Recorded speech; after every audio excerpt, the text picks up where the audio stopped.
pessoal! Cheguei! Daiane do canal Posso Tocar. Eu cheguei aqui para nossa quarta live dessa primeira temporada do Diário Posso Tocar. Estou muito feliz de estar aqui com vocês novamente. Esse é o quadro onde a gente conversa sobre as coisas do nosso dia a dia musical, sobre nossas intimidades, nossas dores, nossos sonhos, as nossas conquistas, não é? Hoje o nosso tema é como eu posso conseguir tirar o maior aproveitamento e rendimento possível dos meus estudos musicais. Ou seja, como que eu posso entrar num ciclo de sucesso no estudo musical? Daiane, isso é um tema que eu escolhi para hoje porque é um tema essencial, galera. E eu decidi trazer algumas dicas importantes, algumas reflexões para a gente conversar aqui, para vocês terem depois para amadurecer e pensar durante o dia de vocês, tá bom? Porque assim, ó, seguinte, quando a gente começa a estudar, nós passamos por 4 estágios. É verdade. O primeiro estágio, isso no desenvolvimento de qualquer habilidade, de qualquer aprendizado, gente, qualquer um. Quando a gente vai começar a aprender alguma coisa nova, algo que a gente não domina de forma alguma, a gente está no estágio da incompetência e da inconsciência. Então, por exemplo, a gente vai aprender a andar de bicicleta. A gente nem sabe o que é necessário fazer para conseguir fazer. Então a gente é inconsciente e também é totalmente incompetente, porque a gente não consegue ter equilíbrio para andar de bicicleta, certo? Então somos inconscientes e incompetentes. Só que daí a gente começa a aprender, alguém começa a ensinar pra gente o que a gente tem que fazer. Partimos para o segundo estágio. A gente entra no estágio da consciência e da incompetência. Agora a gente sabe tudo o que precisa fazer e o quanto a gente não consegue fazer. Então nós ficamos conscientes, mas ainda incompetentes. Então esse é o segundo estágio, é o estado que eu chamo, é o estágio do choque, assim, a gente se choca e fala, ai meu Deus, aí você começa a perceber tudo. Então é o inconsciente, consciente e incompetente. Com a nossa persistência, com a nossa disciplina, com o nosso direcionamento correto do estudo, sabendo ter estratégias para estudar, a gente vai para a terceira fase, que é onde a gente fica consciente, mas começa a ficar competente. A gente sabe tudo que tem que fazer e começa a conseguir fazer, galera. Então a gente fica competente. Esse estágio é muito gostoso já, porque você começa a ter prazer assim no que você está fazendo, porque você vê que você consegue fazer, né? Então é bem gostoso essa quarta etapa. E tem algumas pessoas que param nessa quarta etapa, que acham que é só até aí, que precisa parar aí já tá ótimo. E na verdade não, a fase ótima é quando a gente chega na quarta e última etapa, que é quando a gente volta a ficar inconsciente. A gente tem que voltar a ficar como no começo. No começo nós éramos inconscientes e incompetentes, mas agora a gente tem que voltar a ficar inconsciente, porém competente. Porque quando uma habilidade está realmente sedimentada, quando a gente consegue tocar uma música para valer, quando a gente consegue tocar, dominar o instrumento para valer, a gente não pensa mais como que faz isso, a gente simplesmente faz, não é? Então a gente simplesmente consegue fazer. E então a gente fica inconsciente e competente. A gente tem que buscar chegar nessa quarta fase. É aqui que está o ciclo do sucesso. Só que assim, para a gente chegar aqui, temos que saber como direcionar o nosso estudo, como que a gente vai construindo. E muitas das vezes nós não somos ensinados a isso. Simplesmente a gente escuta o professor falar assim, vai para casa e estuda agora. A gente escuta isso, mas a gente não sabe exatamente como eu vou fazer isso. Como que eu vou para casa e... Ó, tá dando os efeitos especiais aqui de iluminação em mim. Como que eu vou para casa e estudo? De repente a gente entra num ciclo de estudo que é ruim, que não é tão legal. E aí que a gente começa a não ter tanto aproveitamento, tanto resultado. Por isso, hoje, o nosso tema de conversa vai ser essa. Para começar assim, eu vou falar algumas questões básicas que talvez você já sabe, que sejam bem básicas mesmo. E você vai falar, nossa, Daiane, tá, tudo bem. Mas vamos lá, pode ser que também você não faz alguma dessas. Toda vez que a gente vai estudar, a gente tem que ter o cantinho do nosso estudo. É o cantinho do estudo musical. É aquele nosso espaço, a nossa sala, o quarto, o local onde está o nosso instrumento, que tem que ser um local reservado, privado, onde você tem silêncio, onde você pode estar sozinho, concentrado com o seu instrumento ali. Então você tem que organizar o seu espaço, a sua sala de estudo. Tem que organizar já, literalmente assim, entrar no combinado com a família, de como vai ser o espaço, o silêncio que você precisa. Já deixar o seu instrumento ali de fácil acesso. Para algumas pessoas, por exemplo, deixar o instrumento fora da case é o grande tchan, assim. Quando deixa fora da case, eles gostam muito porque já está pronto, fácil para pegar. Então, Então, se você for uma dessas pessoas, já deixar o seu instrumento sempre preparado, fazer a manutenção diária dele, depois que você estuda, você limpa, volta, deixa ele ali já pronto para você chegar no outro dia e pegar, ok? Deixa o seu material organizado, deixa os seus métodos, as suas partituras de fácil acesso ali. Você tem que ter todo esse setup preparado já. Porque se você tiver que parar e começar a preparar a sala de estudo, pode ser que você venha procrastinar de estudar só por tudo isso que você tem que fazer de preparar diariamente a sala de estudo. Então, seria legal que você já tivesse o seu cantinho reservado para isso, galera. É super importante, ok? Parece bobo, como eu falei, mas às vezes a gente não organiza nesse sentido, não se organiza nesse sentido. E agora, a gente tem que saber que a gente tem que começar a adotar práticas mais inteligentes de aprendizado. E agora eu vou começar a falar, né? Ao longo da nossa live toda eu vou falar que práticas são essas, Daiane? Como que eu posso fazer para avaliar se eu estou fazendo corretamente ou não, se eu estou tendo práticas inteligentes ou se eu estou, como dizem popularmente, dando murro em ponta de faca, né? Tentando fazer ao máximo que eu posso, mas não são formas legais de estudar. Então a gente vai organizar isso, a gente vai falar sobre isso, ok? Vamos seguindo com calma, a gente chega lá. Só que, lembra também que a gente tem que ter o hábito diário de se autovalorizar, se auto-reconhecer. Isso eu falo em vários áudios, em vários vídeos, já falei em várias videoaulas, assim. Sempre quando a gente começa a pensar numa prática inteligente, uma prática boa, a gente tem que ter o hábito de se autovalorizar e de buscar reconhecer as nossas melhorias diárias. Galera, é super importante a gente valorize o nosso esforço.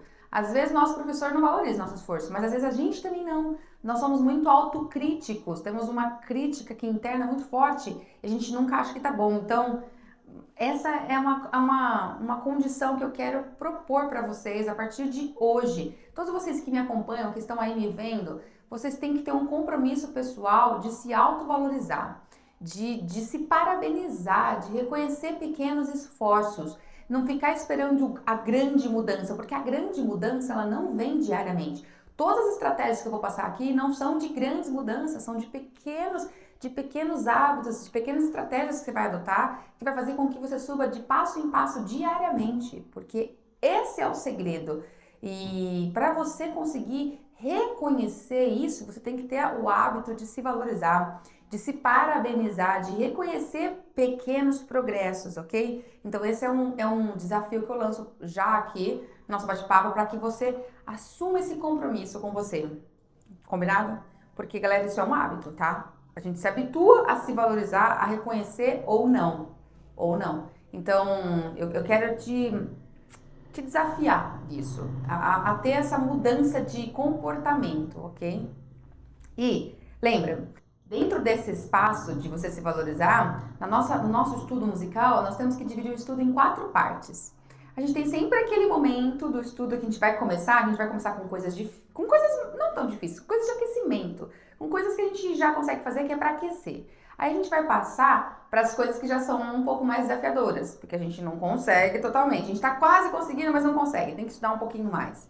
E aí vai passar depois para a terceira frase, onde são as coisas completamente novas, onde você não estudou nada, dica de nada, é coisa completamente nova para você mesmo, assim, totalmente nova. Você tem que passar por essa fase. Às vezes essa fase é uma fase gostosa de descoberta, porque às vezes é um repertório gostoso, às vezes não, às vezes é uma fase que você fala, olha o que eu vou ter que fazer aqui. Então, tudo depende, assim, depende um pouco, né? Então, o fato é que você vai ter que ter 4 frases. Você aquece, você repassa coisas que você tá indo e que você não tá conseguindo. Aí você tem que ir para repertório novo e tem que fechar com coisas que te dão prazer, coisas que te dão alegria, o momento do prazer, o momento da zona de conforto, o momento do bem-estar. É aí que você valoriza os seus pequenos progressos também, não só ali, mas também. É muito importante, depois que a gente tá terminar de forma positiva o nosso estudo, tá bom? Agora, tia, ok, chega de conversa, já entendi tudo isso, você fala isso várias vezes em vários vídeos, eu quero saber o que tem de novidade, o que você vai trazer de novo para esse nosso bate-papo. E eu vou, galera, eu vou. Porque assim, ó, resumindo, quando a gente vai estudar, uma prática intensa e uma prática produtiva é aquela que procura diagnosticar erros. E mais do que diagnosticar, saber como corrigir e não voltar a repetir, não voltar a fazer o erro. Essa é uma prática intensa, uma prática profunda e produtiva. Agora, como é que eu consigo fazer isso? Existem algumas técnicas. E a primeira técnica que eu vou ensinar para vocês é a técnica sanduíche. Sabe o que é a técnica sanduíche? A técnica sanduíche é usada por algumas escolas de talento, desenvolvimento de talento, que são o seguinte: quando você identificou uma passagem que você está fazendo errado, então você vai fazer essa passagem da forma correta. Você faz ela certa, então você volta a fazer ela errado e aí você repete ela certa. Você faz 3 vezes, mas na primeira vez você faz qual é o movimento que você tem que fazer para acertar, aí depois você repete com o movimento errado, justamente para que você evidencie para o seu corpo, para as suas conexões neurais, qual é o movimento que fica errado. Se você fizer, vai dar errado. Então você volta repetindo o certo. Essa técnica sanduíche, ela agiliza a sua construção de memórias motoras do certo. Ao evidenciar o erro, ao você tomar realmente consciência do que ali está errado, de como você faz o errado, você constrói a memória do certo. Então você faz o certo, faz o errado e volta a fazer o certo. Essa é a técnica sanduíche que você pode usar numa determinada passagem. E todas essas técnicas que eu vou falar aqui sempre estão partindo do princípio que nós estamos saindo do macro e vindo para o micro. Porque toda vez que a gente vai estudar uma música, nós não podemos estudar a música inteira, galera. A gente começa a ler a partitura inteira. Só que daí vai ter aquele momento que vai engasgar, que você vai perceber que ali é um momento de desafio técnico. Então, naquele momento de desafio técnico, você começa a dividir a música em partes de estudo. E você começa a vir do macro para o micro. Você vai fechando e vai diminuindo cada vez mais a sucessão. E ali no micro, você isola e começa a aplicar essas técnicas, como a técnica de sanduíche. Você vai ver que você otimiza e começa a conquistar o domínio naquele lugarzinho difícil. Aí você vai expandindo de novo a sessão e vai aumentando. Aos poucos você volta por macro, aos poucos. Tem uma outra técnica, que é a técnica 3x10. Sabe o que é isso? Quem desenvolveu essa forma de estudo intenso e produtivo foi um neurologista chamado Douglas Fields. Ele é do Instituto Nacional de Saúde de Bethesda, em Maryland. Yes. O que ele falou? O que nas pesquisas dele ele conseguiu descobrir? Ele conseguiu descobrir que toda vez que nós queremos ter um aproveitamento máximo de uma passagem, especialmente se essa passagem é difícil, se ela exige altas habilidades, nós temos que repetir essa passagem 3 vezes, porém, dar um intervalo de 10 minutos entre cada uma para o cérebro resetar. Você não pode sufocar e cansar o cérebro, levar ele à exaustão. Então, você está tocando uma passagem difícil, algum trecho difícil, você vai repetir esse trecho 3 vezes. Mas você vai dar intervalos de 10 minutos para resetar o cérebro entre cada uma das 3 vezes. Legal isso, não é? É bem diferente, assim. Quase nunca a gente escuta um professor dando uma forma de estudo, uma dica de estudo dessa. Então, funciona muito, especialmente quando você vai fazer trechos longos. Imagina que você está estudando uma peça longa, uma música demorada, assim. Então, você está lá fazendo 3 partes. Imagina que, vamos supor que essa música tenha, não sei, 9 páginas. E aí você está estudando uma parte e essa parte dela tenha 3 páginas. E aí você falou, uau, eu preciso conseguir agora fazer essa parte com o exato domínio. Eu tenho que chegar a ficar top, assim. Eu tenho que acertar ela ao máximo. Então você vai repetir essa parte 3 vezes, mas você vai dar um intervalo de 10 minutos em cada uma. Essa é a técnica 3x10 do Dr. Douglas Fields. Bacana, né? Então tá aí uma dica para vocês. E ó, outra coisa. Se é um trecho novo, se é uma habilidade, uma coordenação motora nova que você está tendo que treinar, você tem que exagerar na movimentação dela. Essa é mais uma estratégia de estudo para que você otimize e deixe de repetir erros logo. Como assim, Deninho? Por exemplo, ontem eu estava na live da noite, a live das 7 horas da noite, estudando uma peça no saxofone, e aí eu simplesmente tinha muita dificuldade em sair da nota Lá bemol para Si bemol. Eu estava com muita dificuldade em fazer a movimentação motora. Do que eu tenho que fazer para apertar as chaves do Lá bemol, e que eram esses 4 dedos aqui que eu apertava, né? Lá bemol, e depois eu ia com Si bemol, que era esses 2 aqui com esse. Então, como que eu pensei, não comuniquei para vocês, mas eu estava fazendo exatamente isso. Eu parei e comecei a exagerar o movimento que eu tinha que fazer. Como exagerar? Bom, se o movimento é apertar esses aqui e depois eu tenho que liberar esses 2 dedos e apertar esse, eu fazia isso exageradamente, com exagero na movimentação física. Com exagero, se a habilidade é nova, exagere os movimentos corporais necessários para que depois você, de novo, focando na memória, ativando as conexões cerebrais para essa memória aqui, de qual é a construção correta que você tem que fazer, você vai conseguir. Opa, tivemos um problema na nossa câmera, voltando. Aê! A gente vai conseguir, uma vez que a gente otimiza isso, você vai conseguir produzir a alta performance, chegar para valer nesse resultado, uma vez que a gente consegue exagerar, entendeu? Então, assim, é uma estratégia de estudo, exagera na movimentação, porque depois você vai deixando isso mais sutil e vai conseguindo fazer ficar cada vez mais fácil de executar alta performance. E essa estratégia funciona muito bem se ela estiver aliada a uma outra, que é tem que ir mais devagar. A gente tem que fazer as coisas no slow motion, puxando para trás totalmente. No começo do nosso estudo, e especialmente quando é algo desafiador, é algo novo que a gente está aprendendo, a gente quer logo fazer rápido, sair correndo e fazer rápido. Isso é uma ansiedade que a gente tem, todo mundo. Eu, você, o seu professor, o seu colega músico, o seu colega que está aprendendo música, todo mundo. Qualquer um que está começando, começa a aprender algo novo, já quer sair correndo e fazendo super rápido. A gente tem que controlar a nossa ansiedade, porque isso faz com que a gente substitua um movimento, uma habilidade duradoura, de verdade, por uma sensação, por uma emoção momentânea de prazer. Eu consigo fazer rápido, mas muitas vezes esse rápido não está realmente automatizado e não está com precisão. Então a gente tem que fazer o estudo das passagens difíceis, uma vez que a gente foi do macro para o micro, a gente tem que fazer isso devagar, com o que a gente consegue desacelerar e fazer com precisão na velocidade lenta, na velocidade rápida a gente faz depois. De forma gradativa a gente vai subindo para o rápido e vai fazendo, porque na verdade verdadeira, quando a gente desacelera para valer assim e começa a fazer alguma coisa muito devagar, pela repetição, pela insistência na repetição desse movimento devagar, camadas de mielina vão sendo jogadas. Eu já falei da mielina para vocês, lembra a mielina? Aquele isolante neural, ele é um isolante que é jogado sobre as fibras nervosas, nosso corpo produz essa substância e joga toda vez sobre as conexões que estão acontecendo quando a gente está fazendo um movimento repetitivo. Então, conforme vai jogando mais e mais mielina, que o corpo faz isso automaticamente, não está sob o nosso controle, isso acontece. Quanto mais camada de mielina vai sendo jogada naquela repetição lenta, por mais que você não esteja preocupado, a velocidade vem com o tempo. Por que, Dani? Porque acelera a velocidade das transmissões neurais.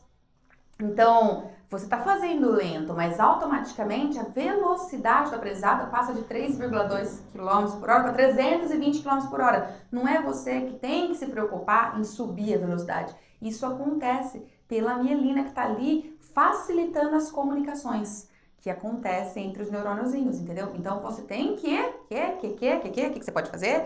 Você pode praticar a técnica sanduíche, faz o certo, faz o errado de novo e faz o certo. Numa sessão maior, em algo maior que você quer conseguir alta habilidade, você pode praticar a técnica 3x10. Mas só numa sessão maior zona, Dani, não posso fazer um trecho pequeno? Não, pode. O fato é que você tem que descansar, relaxar, para que você tenha de novo, depois, vai para a segunda e para a terceira repetição, com o cérebro assim, ó, pronto para ter alta concentração. Outra coisa, você tem que, habilidade nova, tem que exagerar no movimento, exagera no movimento motor que você tem que fazer, desacelera, faz isso devagar, para que depois a mielina vai entrando em ação e isso vai vindo e vai gerando automatismo depois. Você não se preocupa com isso. Esse automatismo vai vindo, galera, vai vindo, ok? Ó, chuchu essas dicas, hein? São muito boas. E agora, como que você pode avaliar se a estratégia que você está lá sozinho estudando, aí de repente você se pergunta, será que eu estou fazendo uma estratégia correta? E pode bater uma insegurança, né? E de repente você vai ter uma semana até voltar a ter aula com o seu professor, ou não sei, depende do seu sistema que você faz aula, se for aula presencial, né? Talvez você demore uma semana para ver o seu professor, aí você ficou uma semana praticando e pode estar criando hábitos ruins ou não. Então assim, Como que você pode estar sempre refletindo se as estratégias que você está usando são positivas ou não? De acordo com o índice RASP. Vocês conhecem RAPS, não RASP. RAPS. Vocês conhecem o índice RAP? Se você tirar, quanto mais alto o aproveitamento que você está percebendo no índice RAPS, então as suas escolhas de estratégia estão boas. O que é isso, Eni? RAPS é uma abreviatura, é uma sigla. R-E-P-S. R-E-P-S. R vem de repetição e esforço. R. O E vem de envolvimento. O P vem de propósito. Então, repetição e esforço, envolvimento, propósito. E o S vem de solidez e rapidez no feedback. Ok, Dani, essa é uma sigla que veio dessas reuniões de metas. O que a gente tem que ter como avaliação sobre repetição e esforço? Olha, a prática tá te colocando, a prática que você está fazendo, tá te colocando ali, quando você está repetindo ela, você está repetindo no limite do seu ponto ideal de capacidade, ou você está sempre fazendo coisas que estão na zona de conforto? Se você está estudando coisa, fazendo uma repetição ali naquela peça, que está sempre na zona de conforto, está sempre do que você já sabe fazer, não é uma estratégia muito boa de estudo. Por quê? Porque você não avança, porque você não otimiza, porque você estaciona. Tudo que é a nossa zona de conforto tem que estar lá na última parte do estudo, lá naquele quarto momento que você vai fechar o seu estudo com a sensação de bem-estar, com algo positivo, algo que você já consegue, mas lá no final do seu estudo. No meio, você está sendo sempre uma repetição e um esforço muito baixo para algo que está sempre na sua zona de conforto, não funciona. Não é uma escolha boa. E mesmo numa música nova, se você só toca ela dentro do que é a sua zona de conforto, você estaciona. Você tem sempre que se perguntar, o que eu posso fazer aqui nessa peça que eu ainda não consigo fazer, mas que eu escuto o cara tocando lá na gravação original e que ele faz e é muito bom, o que eu posso tentar alcançar hoje? Assim, você se puxa para o seu ponto ideal, que é aquele limite da sua capacidade. Sabe que ali você não consegue fazer. Para baixo você consegue. Então você vai querer aumentar e vai querer vir para cá. Repetição e esforço não pode estar na zona de conforto. Se você percebe que está na zona de conforto, esse índice já baixou o seu RAPS, entendeu? Outra coisa, envolvimento. Ó, a prática exige de você muita concentração e muito foco? Ou não? O que eu quero dizer com isso? Por exemplo, você está estudando uma música lá e aí você fala, eu vou estudar 20 vezes. Tá, eu vou repetir 20 vezes. Porque a Dani falou, meu professor também falou que eu tenho que tocar pra caramba. Então eu vou tocar 20 vezes com o final. Ou você de repente exige tocar de você 20 vezes certas. É muito diferente. E é muito mais difícil a segunda meta. 20 vezes corretas é muito menos genérico, muito mais concreto e exige de você uma concentração gigante no seu estudo para acertar e para alcançar essa meta. Então, o seu envolvimento com aquilo está muito maior. Se a sua prática ela é mecânica e o seu envolvimento está só em repetição mecânica, de novo, você está estacionando, você está entrando na zona de conforto e vai estacionar cada vez mais. Então, esse é um índice, o índice de desenvolvimento que pode abaixar o seu índice RAPS, entendeu? Ele tem 4 índices. A repetição, o esforço e o envolvimento. Quanto mais você se responde que a sua repetição e o esforço tá assim para coisas que estão te desafiando, que o seu envolvimento também tá alto de concentração, então o seu índice RAPS tá legal, tá alto já, quer dizer que você está tendo uma prática bem intensa e bem produtiva. Falta o terceiro índice, que é o P, que é o propósito. O propósito é a tarefa que você está fazendo, o que você está escolhendo treinar, te conecta exatamente com uma necessidade naquela peça. Nesse ponto aqui, entra o que eu gosto de chamar de técnica aplicada. Porque às vezes a gente começa a estudar, por exemplo, escalas, arpejos, escala cromática pra cima e pra baixo, super rápido. E pra quê? De repente, Dani, mas não é importante estudar? Mas pra que exatamente? Porque de repente tem uma passagem lá na música, não sei, vamos ver o caso de uma cadência. Sabe o que é uma cadência? A cadência é um trechinho que tem em algumas peças e é um trecho bem virtuosístico, muito rápido, pra cima e pra baixo, e é um desafio técnico pro instrumentista conseguir tocar uma cadência. Tem 2 significados pra cadência. Tem a cadência harmônica, que talvez você tá me ouvindo aí e agora tá falando, o que ela tá falando? Cadência harmônica é outra coisa. Totalmente diferente. Agora, cadência melódica, é quando tem um trechinho, especialmente nas músicas do período clássico, onde os compositores enchem de nota, não seguem a fórmula de compasso, tem 300 mil notas ali dentro daquele compasso, não caberia tudo aquilo, mas não tem problema, ele coloca aquele monte de nota, então você percebe que é uma cadência, porque não está respeitando a divisão rítmica, e ela é virtuosística, ela é um desafio virtuosístico, e aí você tem que resolver aquela cadência, tem que tocar. E aí como é que você estuda aquilo? Que estratégia você poderia usar para conseguir fazer aquilo? Se você escolhe, por exemplo, estudar a escala que tá sustentando aquela cadência, você reconhece que aquela cadência está em sol maior. Então você fala, então eu vou estudar a escala, vou começar a automatizar a velocidade da escala cada vez mais para que depois eu consiga ir para a cadência e consiga ter mais facilidade. Ou você percebe que a cadência está cheia de arpejos, e aí você fala, então eu vou estudar arpejo para vir para cá. É uma técnica aplicada. Só que isso demanda uma certa maturidade musical. Por isso, mais uma vez, eu reforço aqui a importância da base, do alicerce, do conhecimento teórico harmônico, porque você só consegue fazer uma escolha de estratégia de estudo dessa se você olha essa cadência e reconhece que está sustentando ela, se você tem conhecimento teórico harmônico para analisar e reconhecer. E aí, você faz um tipo de estudo onde o índice do propósito está muito alto, onde você fala, realmente, o que eu estou escolhendo para fazer aqui tem tudo a ver com o que eu vou ter que tocar daqui a pouco. Isso é para me socorrer ali, não é algo jogado. Então, uma vez me perguntaram, mesmo acho que foi aqui, não sei se foi nessa live ou na da noite, me perguntaram, Dani, como tocar melhor, assim, métodos de técnica você indica para desenvolver cada vez mais? Eu gosto de técnica aplicada. A técnica que eu chamo de aplicada é essa, é que você escolhe como fazer ali para resolver aquele problema. E aquilo faz você ter um domínio daquela passagem, o domínio motor que você conquistou naquela passagem musical, incorpora em você. Passagens musicais que forem semelhantes, você consegue fazer, entendeu? Então, pensa nisso, propósito, tá? Vou repetir, repetição e esforço, se a minha repetição tá sendo realmente fora da minha zona de conforto ou não. O meu envolvimento, eu tô tendo que estar muito focado, concentrado para alcançar? Eu tô propondo uma meta para mim muito concreta? Ou tá algo muito genérico que eu faço com automatismo? Pensa nisso. Propósito, a estratégia que eu tô escolhendo de estudo realmente me ajuda a alcançar a meta final? Você tem que se perguntar e avaliar isso. E a terceira é a solidez e velocidade na resposta do feedback. O que é isso? Por exemplo, quando a gente faz uma prova de matemática, se a gente fizer a prova de matemática e o professor corrigir a prova na hora e me mostrar o que eu acertei e o que eu errei, uma prova de teoria, na hora, o aproveitamento, a lição que eu tiro dos meus erros tem muito mais poder, tem muito mais influência sobre o meu aprendizado do que se meu professor trouxer essa resposta só daqui uma semana. Então, a solidez e a velocidade com que a gente tem o feedback faz com que a gente não perca tempo otimizando hábitos errados e repetindo erros.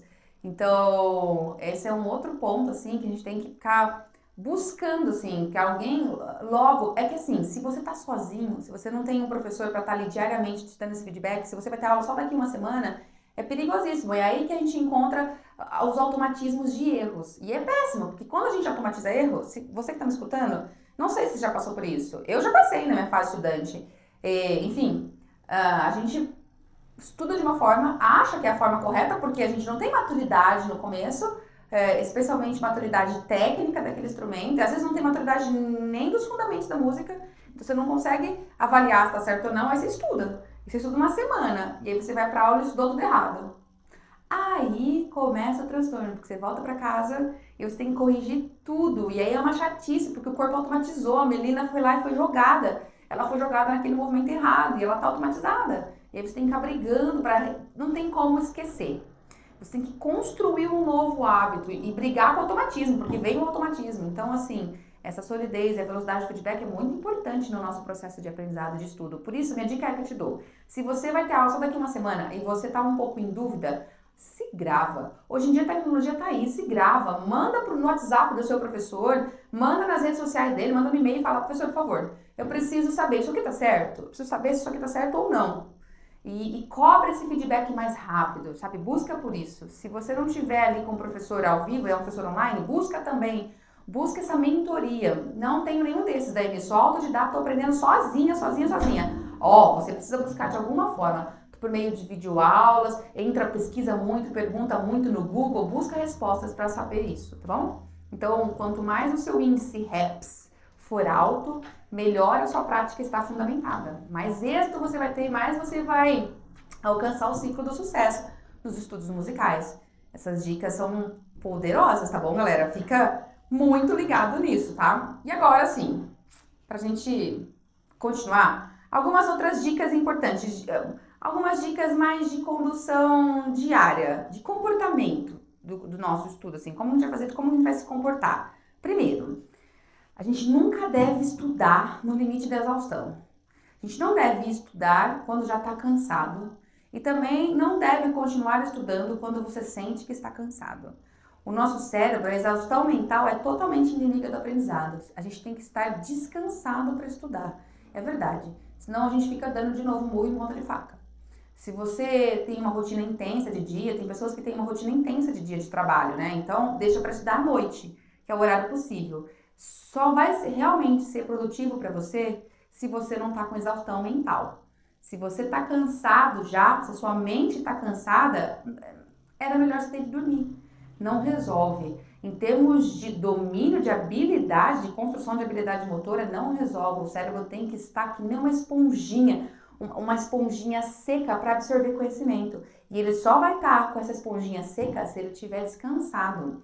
Então, tanto é que tem alguns pesquisadores da Universidade da Califórnia que já discorreram sobre a importância do famoso cochilinho, assim, né?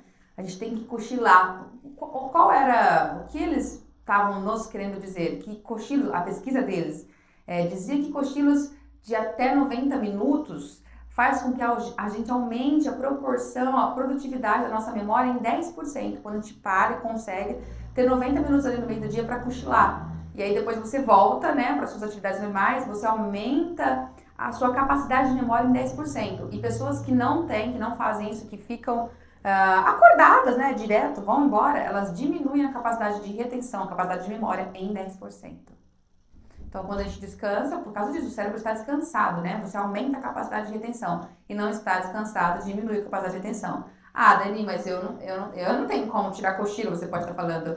Não tenho como. E também eu trabalho muito durante o dia, só vou estudar à noite. Ok, é você que vai medir. Se não está na exaustão mental, se você consegue ter produtividade, ótimo. Se está na exaustão mental, nem precisa se enganar, você está se enganando. É melhor você estudar de manhãzinha, antes de ir para o trabalho. Melhor você levantar um pouco mais cedo, que seja meia hora mais cedo e aproveitar essa meia hora para estudar, com o cérebro descansado. Essa é uma dica muito importante. Outra dica, abandone o relógio.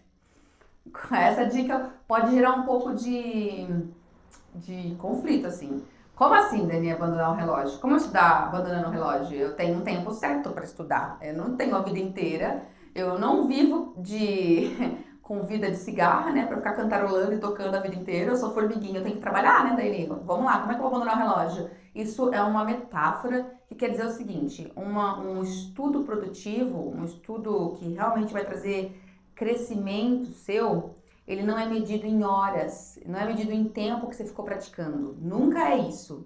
É medido na qualidade do seu tempo. Em tudo aquilo que eu falei agora há pouco. Em como você sai do macro para o micro, como você decompõe a sua habilidade, que estratégias que você usa para deixar com que a sua meta seja alcançada de forma cada vez mais concretas. Como você soluciona aquela questão do erro e otimiza o aproveitamento para acertar logo. Então não adianta você falar assim, eu vou te dar meia hora essa música, eu só vou te dar essa música hoje meia hora. E não adianta, porque a qualidade do seu estudo não é medida pela meia hora do relógio, é medido por como você fez essa meia hora, entendeu? Então todas as estratégias que eu falei agora há pouco entram nessa dica.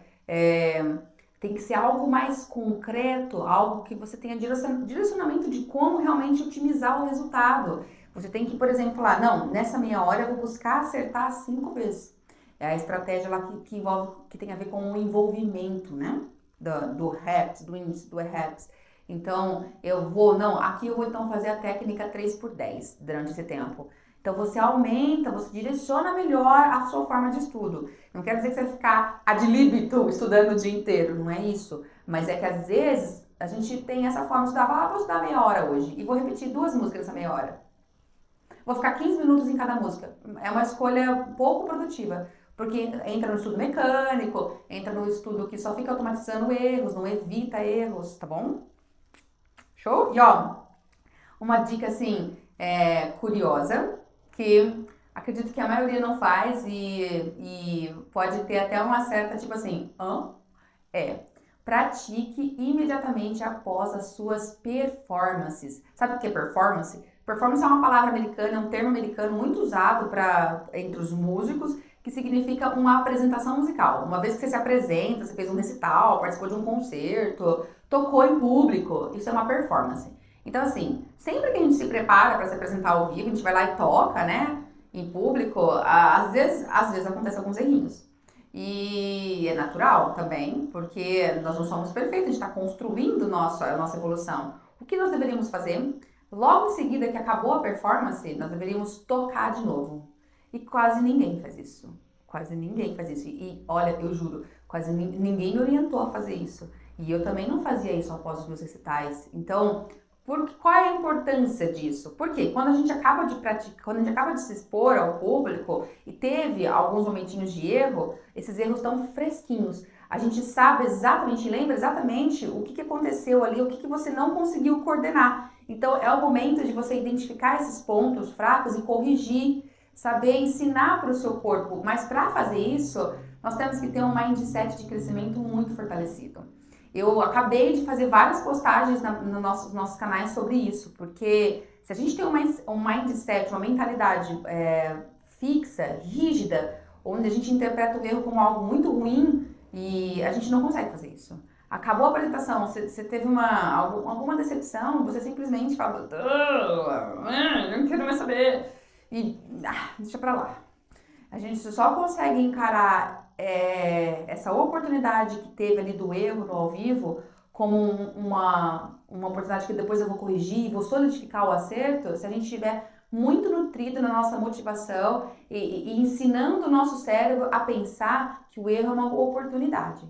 Então, assim, a gente precisa se educar para isso, porque nós vamos construindo a nossa mentalidade fixa ou a nossa mentalidade de crescimento, de acordo com o ambiente que a gente está, com as coisas que a gente ouve, com o que a nossa família nos ensina, ou que a gente conversa com os nossos amigos. Então, a gente tem hábitos de mentalidade fixa ou de crescimento, então a gente precisa se educar para isso. Essa dica, ela é bem, chocante, assim, não sei, acho que causa um certo desconforto em quem tem sempre essa mentalidade fixa. E olha, eu já falei em alguns vídeos, eu, Daiane, tenho uma mentalidade fixa. Desde que eu comecei a estudar sobre isso, eu já percebi que eu tenho essa mentalidade fixa, que eu desenvolvi, né? Que eu fui pela minha educação, acredito que educação familiar, o ambiente que eu fui crescendo. Então hoje, eu, Daiane, me esforço para sempre ver o outro lado. E assim, é por isso que eu aqui de peito aberto compartilho isso com vocês.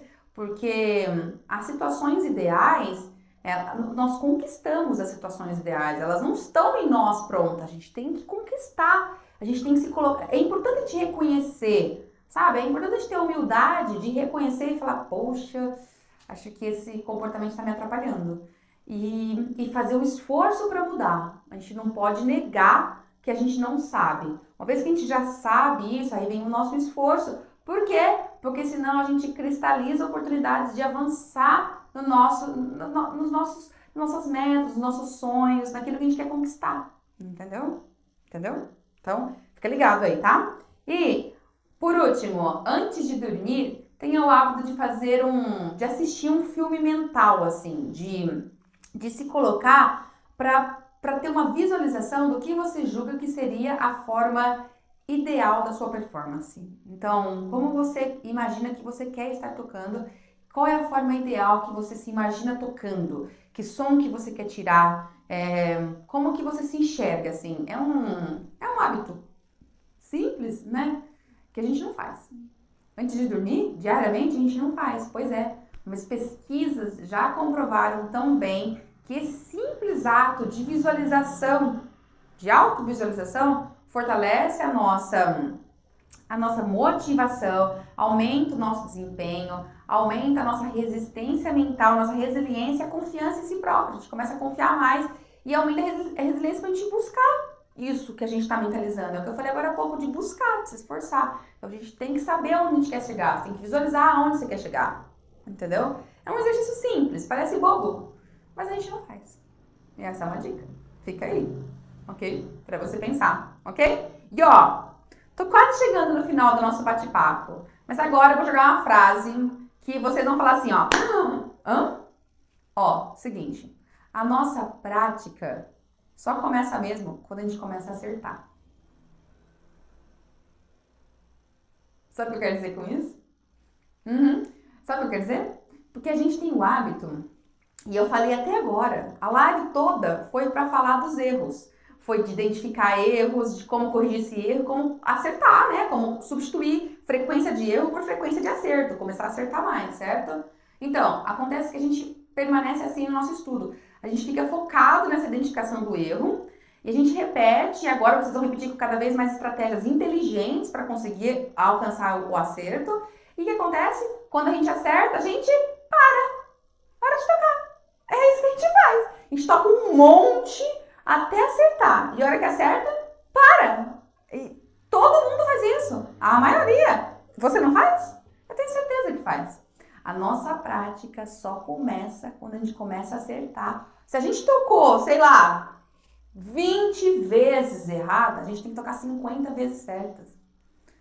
A gente tem que repetir tudo que a gente consegue de certo. Por que, Dani? Porque é aí que a gente forma o nosso leque de repertório.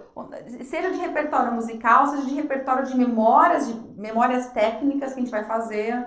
Então, assim, quem cunhou essa frase, a prática começa quando acertamos, só começa quando acertamos, foi uma professora chamada Kimberly Mayer Sims, do Centro Sato. Enfim, é um centro de educação musical que trabalha com a filosofia Suzuki de ensino musical. Na filosofia Suzuki, eu posso dizer que uma das estratégias de condução do ensino é estar constantemente revisando o repertório. Aprende uma música, né? Vai para outra, mas não deixa mais de tocar essa. Vai para a terceira, toca as três. Vai para a quarta, toca. Por que isso, Dani? Porque a sua prática efetiva nessa primeira música aqui só começa mesmo quando você acertou ela para valer. Você começa a solidificar tudo que a gente tem aqui. A gente não deve parar na música quando a gente acerta. E geralmente é isso que a gente faz. A gente acerta, acabou, encosta ela. Não, é aí que tem que tocar para valer, tocar várias e várias vezes. Isso é muito importante, porque é aí que a mielina entra. É aí, é na hora das conexões corretas, entendeu? Na hora que a gente está repetindo movimentos corretos. É aí que a gente ganha automatismo e que os nossos sinais, né, neurais passam de 3,2 km por hora para 320 km por hora. É aí que vem a precisão. É aí que você vê o cara que chega na hora do palco e não erra uma nota. Tá tocando perfeito. Você fala, como que ele chegou nesse ponto? Ele repetiu muito a versão correta. Muito. Entendeu? Ok? Ó, lembra? 5 minutos, bom, 5 minutos eu acho que é muito pouco. Meia hora por dia vale muito mais que 1, 2 horas só na semana. Imagina que você toque, vou melhorar essa frase, pode ficar confusa. Imagina que você toque apenas 2 horas num único dia. Que você vai estudar 2 horas num único dia. Isso vale bem menos do que se você estudar meia hora distribuída todos os dias. 25 minutos todos os dias. Lembra sempre, pequenos lanchinhos diários dão muito mais resultados que você pegar uma única grande refeição na semana. Não sustenta. Por quê, Dani? Porque esse é o ritmo de desenvolvimento do nosso cérebro. O nosso cérebro, ele vai se desenvolvendo aos poucos diariamente. Diariamente, inclusive quando a gente está dormindo. Então, o nosso cérebro precisa dessa coisa diária. Quando a gente estuda um monte no único dia e passa 6 dias sem estudar, nosso cérebro vai ter que correr atrás do prejuízo. Porque ele deixou de aprender aquelas movimentações que você treinou tão intensamente durante 2 horas naquele dia. Ele deixa de manter aquilo, ele engaveta tudo aquilo. Então, não traz resultado. É melhor você distribuir isso em menos tempo na sua semana. Então, isso é questão de organização, de que horário você vai colocar para conseguir ter a frequência da repetição diária, porque senão o seu cérebro vai travar realmente. E você, todo dia, a hora que você voltar na semana seguinte para fazer o seu estudo, você vai achar que você esqueceu tudo. E de fato você esqueceu. O cérebro tem que correr atrás do prejuízo, porque ele não foi acompanhando e não foi solidificando e jogando mielina para solidificar a movimentação diariamente. É assim que o cérebro trabalha, é assim que ele se desenvolve, é assim que ele vai aprendendo diariamente. Tanto é que o Suzuki, né, esse professor que desenvolveu a metodologia, ele tinha uma frase clássica que é ótima, que ele dizia para os alunos dele assim: professor, eu tenho que tocar todo dia? E ele respondia: não, só nos dias que você come. Pois é. Cri, cri, cri. Tá, ok? Ok? E ó, tem mais uma coisa. Pode parecer muito difícil chegar nesse ponto, mas as pesquisas já revelam que a gente precisa em torno de 30 dias para mudar um hábito. Então, estudar diariamente é um hábito, é uma habilidade também que nós vamos construindo. Não é de uma hora para outra que você vai ter naturalidade com isso, de organizar a sua rotina para isso e de fazer isso com naturalidade, de forma proveitosa. Não é. Você precisa de esforço, mas ao longo de 30 dias, segundo algumas pesquisas, você constrói esse hábito. E lembra o que eu falei na outra live? Lembra o que eu falei? Motivação gera a disciplina gera frequência, a frequência gera o hábito e é o hábito que gera a excelência, ok? Então, por aqui eu chego ao fim com essa frase bonita, que parece toda poética, mas é que tem tudo a ver pra gente ficar pensando e para que a gente alcance um ciclo de sucesso nos nossos estudos musicais, entendeu? Porque é esse ciclo de sucesso que vai fazer a gente sair de um Zé Ninguém que toca mais ou menos para alguém que toca pra caramba, entendeu? E que vai ter muito prazer, tá bom? Combinado? Então é isso aí. Eu espero que vocês tenham gostado desse nosso bate-papo hoje. Eu vou abrir agora para as interações com vocês aqui, tá bom? Acho que vou dar uma mudada. Eu sempre começo pelo YouTube, aí depois eu vou pro Face, depois pro Insta. Vou inverter, pode? Eu vou começar com o Insta primeiro, a galera do Insta, vamos ver. Vamos interagir com a galera do Insta primeiro.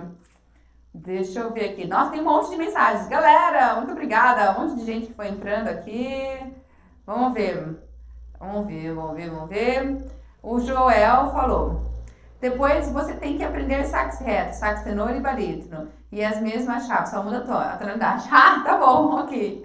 Ok, um de cada vez, senão a gente vai ficar louca, né? Você vai ficar louca. Uma habilidade por vez, uma coisa por... esqueci de falar isso, super importante. Nós temos que ter a calma para corrigir uma coisa por vez. Lembra quando eu falei a importância do feedback lá no nosso índice REPS? A solidez e a velocidade do feedback? A gente tem que ter essa solidez e esse feedback, né? Tem que ter um retorno de que a gente está fazendo certo ou não. Se o nosso professor coloca um monte de coisa para a gente corrigir numa semana, um monte de coisa... Galera, fica muito difícil e a gente fica muito inseguro se está acertando ou não. Por isso a importância de que nós devemos ter uma correção, uma meta por semana em cada música. Porque aí sim a gente consegue ter tempo na aula de treinar muito bem, de formar, de ter consciência corporal, consciência de qual é o correto a poder praticar em casa e ter segurança nesse feedback. Se tem muita coisa pra gente fazer, muita correção, tem que corrigir isso, aquilo, aquele outro. A sensação de insegurança que você vai ter é altíssima, é fortíssima. Então, se você tem um professor que te manda um monte de coisa assim, para ele. Fala, chega, tá bom, é só isso aqui que eu vou corrigir essa semana. Para ele, pode parar. Ele vai olhar pra você e falar assim, hã? Aí você fala, professor, vamos com calma. Devagarinho e sempre, ok? Então, eu vou aprender os outros sax com calma, Joel. Devagarinho e sempre. Senão, a tia tá aprendendo agora a coordenar os movimentos, assim, ficando cada vez mais top-topeira no sax alto. Aí eu vou começar a confundir todas as chaves dos outros. Calma. Bora trabalhar. A galera tem que sair pra trabalhar. Tia, pra isso a gente tem que ter teorias técnicas e orientações. Sem o domínio total da teoria fica muito difícil. É verdade, Luiz? Eu concordo com você. Eu pensei na hora, eu só conheço cadência harmônica. José, pois é, então. Ainda bem que eu fiz um parênteses para explicar, né? É um floreado, exatamente. Alguém falou, floreio, Luiz, isso aí. Tia, por não ter o domínio teórico, fica difícil por conta dos acidentes. Geralmente eu uso a técnica de cantar a nota, depois eu vou pro instrumento. É uma estratégia. Também, sim. Cantar é muito importante. Eu crio frases, tem uma videoaula que tem no canal, onde eu mostro esse meu costume de criar frases para resolver questões técnicas fora do instrumento. O corpo está resolvendo, onde eu canto realmente, crio letras bizarras, não importa, mas para que consiga fazer o aluno tocar e fluir aquela frase. Então é uma estratégia assim, viu? Se você quiser ver mais esse vídeo, me escreve que eu te mando, tá? Tá no canal postado. Gosto de ouvir muitas vezes a peça antes de estudar, ela costuma me ajudar. Isso realmente, Guilherme, é essencial. Tem que ouvir, você falou um ponto importantíssimo. Tem que ouvir antes de tocar, tem que ouvir. Nosso ouvido tem que estar... Você falou um ponto que eu esqueci de comentar. Isso é uma estratégia excelente, galera. A gente vai tocar uma música, tem que ouvir antes. Se a gente não tem a relação de qual é o que tem que soar, você não tem parâmetro também para poder desenvolver estratégias e corrigir o erro. Então isso é importantíssimo. Quem falou isso foi o Guilherme. Ótimo, Guilherme. Muito bem. Muito bem. Isso aí, professora. Como se separa as frases na hora da leitura de partitura? Isso é tema para uma videoaula. Diego, sua pergunta vai virar uma videoaula, tá bom? Aguenta aí. Não vou abordar ela hoje, mas foi uma ótima pergunta. Vai virar uma videoaula. Talvez uma teoria na prática, que a galera curtiu bastante esse quadro, né? Então sua pergunta é bastante pertinente, muito importante, e vou gravar ela por uma aula. Como separar as frases na hora da leitura? Vou lembrar. Muito bem, agora vamos passar para as outras redes, quem quer interagir, vamos lá. Ok, vamos agora para o YouTube. YouTube. Marco Vicente mandou um boa tarde. Boa tarde. Mara Amadeu também falou, oi, chegando uma fotinha. Oi, Mara. E a Sônia Rafaela também mandou um boa tarde. Boa tarde, galera. Boa tarde. A Meg André, a Meg André. Oi, boa tarde. Quem estuda pelo YouTube, qual um método quando sua cabeça é uma colcha de retalhos? Acho que eu quis dizer, tem um pedacinho aqui, um pedacinho não pode ser. Boa sorte. O método, não, eu tô brincando, boa sorte. O método para quem tá fazendo sozinho é ter muita perseverança, muita resiliência para tentar desbravar o caminho e não se perder no meio. Porque tem muito conteúdo na internet, muito. E aí fica perdido, né? Você fica perdido sem saber qual eu faço primeiro, qual que vem depois dele. Mas assim, se você, o que eu faria? Por exemplo, eu tô fazendo esse curso do acordeon, eu tô tentando fazer sozinha, não tô pagando nenhum curso online, não tem um professor comigo. Eu comprei um livro e tô fazendo aula com o DVD que vem nesse livro, tô consumindo conteúdo do YouTube. É que no meu caso ainda eu tenho um direcionamento, eu tenho uma experiência que é diferente, né? Porque eu já sei mais ou menos por onde eu devo ir pela minha experiência de docente, de professora. Então eu sei mais ou menos como ir construindo. Mas como aluna do acordeon, eu vou desbravando. Eu tenho uma dúvida aqui, eu vou começando a pesquisar. E aí eu digito muita coisa no Google também. Você tem que procurar fóruns, assim. O que eu tenho que aprender primeiro antes desse assunto? Se você pensa que você quer continuar nessa forma de estudo, que pra você é o que você tem agora, é o momento, é continuar com os cursos, com as aulas no YouTube de forma livre, você tem que ter consciência que você está sem uma orientação, que você está sem uma mentoria. Então você vai ter que desbravar, você vai ter que construir o seu conhecimento. Tudo tem um preço. O preço do autodidata é esse. Só que o autodidata desenvolve uma resiliência do caramba. E isso é muito admirável. Então você tem um mindset de crescimento fortíssimo em você já.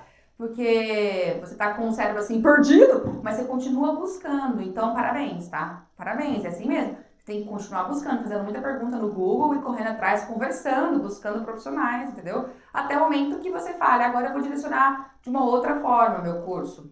Se é o que você quiser. Entendeu? Hélio P. Vitor, tive um professor de sax, Demetrio Lima. Ele dizia para estudar todos os dias, nem que fosse 15 minutos, pelo menos uma escalinha. A embocadura agradeceria. Exatamente isso. Tem que tocar diariamente, isso é fato. Concordo com o seu professor Demetrio. Okay. É fato.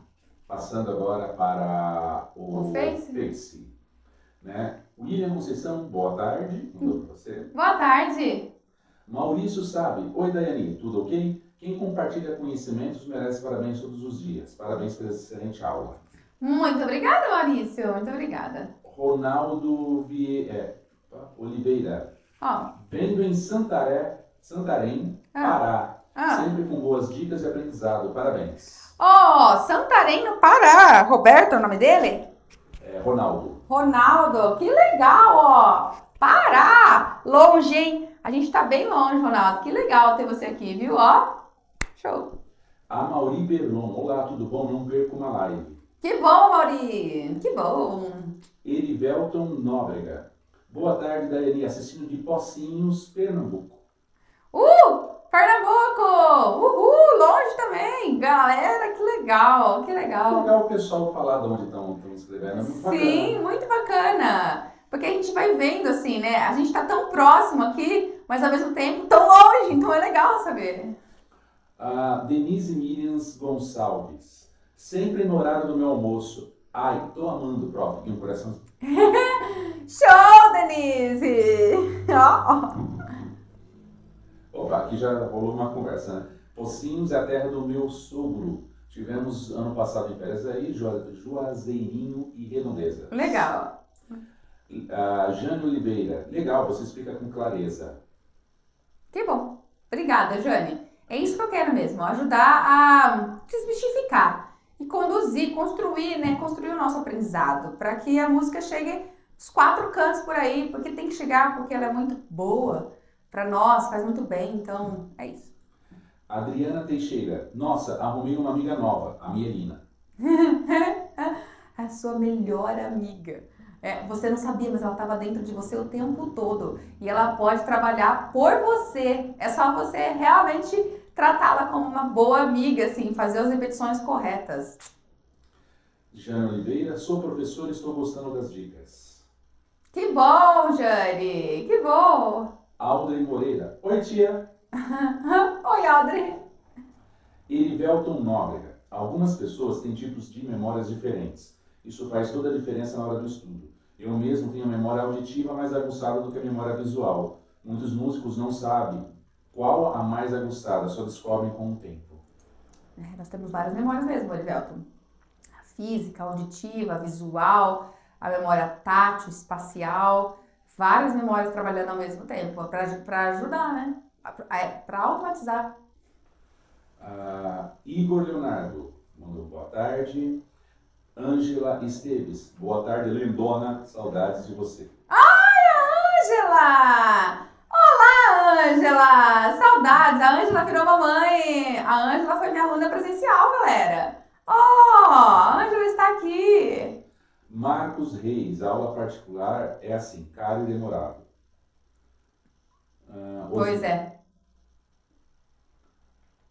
Osmar Lima e Robson mandaram palminhas. Muito obrigada. Rodrigo de Lima, professora, você indica o estudo de rendimentos de percussão para teclado? Rudimentos. De rudimentos de percussão para teclado? Não. Eu não costumo indicar. Você toca. Como ele chama? Rodrigo de Lima, Toca de percussão? Cidade Oriental de Goiás. Goiás, olha só. Você toca percussão ou você toca teclado? Eu nunca indiquei, nunca misturei rudimentos da percussão com o teclado. Para desenvolver mais técnico no teclado, eu puxo mais exercícios técnicos do piano. Mais do que da bateria ou da percussão, os rudimentos. Nunca fiz essa troca. Agora que você me perguntou, eu vou parar para pensar sobre isso. Para avaliar se tem alguma contribuição mesmo ou não. Nunca tinha feito algum paralelo entre isso. Talvez seja porque você quer virtuosidade, velocidade, né? Por isso você tá me perguntando, né? Acredito que sim. Muito bem, terminamos? Só voltando aqui, teve mais uma postagem aqui. Não, o Robson Delino Pontes e Lacerda, Mato Grosso. Opa! Galera dos 4 cantos! E aí, iRock FX. Olá, tudo bem? Gostaria que você fizesse um vídeo mostrando gestos de punho em geral, como, por exemplo, nos arpejos inicial da Moonlight Sonata, terceiro movement. Gestos de punho? Gesto de punho? Você quer soltura de punho, né? Como é o nome dele? iRock Lee FX. Ok, vou anotar tudo isso, não posso esquecer. Já me pediram então como fazer frases, né? E agora como soltura de punho. Eu vou lembrar, tá bom? Então tá bom, galera. Olha, tô vendo que a live aqui no Instagram já vai encerrar. O tempo da live tá em contagem regressiva. Nós estamos chegando ao fim também. Então eu me despeço de todos vocês aqui. Agradeço pela presença de todos. Achei que foi muito produtiva a nossa live de hoje, nosso bate-papo. E a gente se encontra à noite, 7 horas da noite. Vocês têm a oportunidade de me ver estudando e atendendo os pedidos, as perguntas ali ao vivo com vocês. Estou 7 horas da noite fazendo música ao vivo. Quem tá aí querendo aprender mais e ter conteúdos exclusivos, não sabe direito alguma questão ou outra desses assuntos que eu falei, eu sempre compartilho e aprofundo esses temas no nosso canal do Telegram. Então, se você quiser pegar conteúdos exclusivos, dar continuidade a isso, acompanha o nosso canal do Telegram, entra lá e aproveita, tá bom? E é isso aí! A gente vai se encontrando, então. Amanhã a gente volta. E pra quem me acompanha à noite, até a noite. Tchau, tchau, galera! Muito obrigada!